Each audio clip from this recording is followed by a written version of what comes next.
Marchez selon l'esprit, et vous n'accomplirez point les désirs de la chair. Ceux qui appartiennent à Christ ont crucifié la chair avec ses passions et ses convoitises. Si nous vivons par l'esprit, marchons aussi par l'esprit. Galates 5, 16, 24, 25. Si nous vivons par l'esprit, marchons par l'esprit. Ces mots nous appellent à comprendre la différence qui existe entre une vie chrétienne languissante et une vie chrétienne en pleine prospérité. Le chrétien languissant se contente de vivre par l'esprit. Il est bien aise de savoir qu'il est né de nouveau, mais il ne marche pas par l'esprit. Le chrétien vivant, au contraire, n'a point de repos, qu'il ne sache toute sa conduite sous le contrôle de l'esprit. Il marche par l'esprit. Et par conséquent, il n'accomplit point les désirs de la chair. Le chrétien qui s'efforce de marcher d'une manière digne de Dieu et de lui plaire en toutes choses est souvent troublé par le pouvoir qu'a encore le péché sur lui.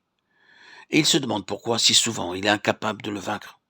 Il se dit que c'est sans doute parce qu'il manque de foi ou de fidélité. Et il en accuse tantôt sa faiblesse naturelle, tantôt la puissance de Satan, qui ne se contente pas de cette solution-là, mais qu'il cherche plutôt à comprendre comment il lui sera possible de surmonter tout ce dont Christ lui a acquis par l'affranchissement. Qu'il apprenne à reconnaître que le grand obstacle à l'action de l'Esprit de Dieu, que le dernier ennemi à terrasser, c'est la chair. C'est quand on sait ce qu'est la chair, quand on sait comment elle agit et comment il faut la traiter, qu'on peut la vaincre. C'est pour l'avoir ignoré que les Galates se fourvoyèrent d'une manière si fâcheuse, continuant par la chair ce qui avait été commencé par l'Esprit. Galates 3.3. Par là, ils devinrent la proie de ceux qui veulent se rendre agréables selon la chair, afin de se glorifier dans la chair. Galates 6, 12, 13. Ils ne savaient pas à quel point la chair est déchue et incorrigible. Ils ne savaient pas qu'il y a tout autant de péché à se glorifier dans la chair qu'à satisfaire les convoitises de la chair. Car elle se donne alors l'apparence de servir Dieu, se chargeant de finir par la chair, ce qui avait été commencé par l'Esprit. Galates 3.3. Leur ignorance à cet égard les rendait incapables de réprimer la chair avec ses passions et ses convoitises. Toujours celle-ci avait la victoire en sorte qu'ils faisaient ce qu'ils ne voulaient pas faire. Romains 7, 19.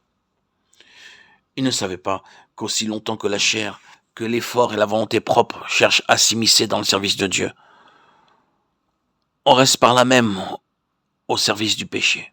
Et que le seul moyen d'empêcher la chair de faire le mal est de l'empêcher de chercher à faire le bien.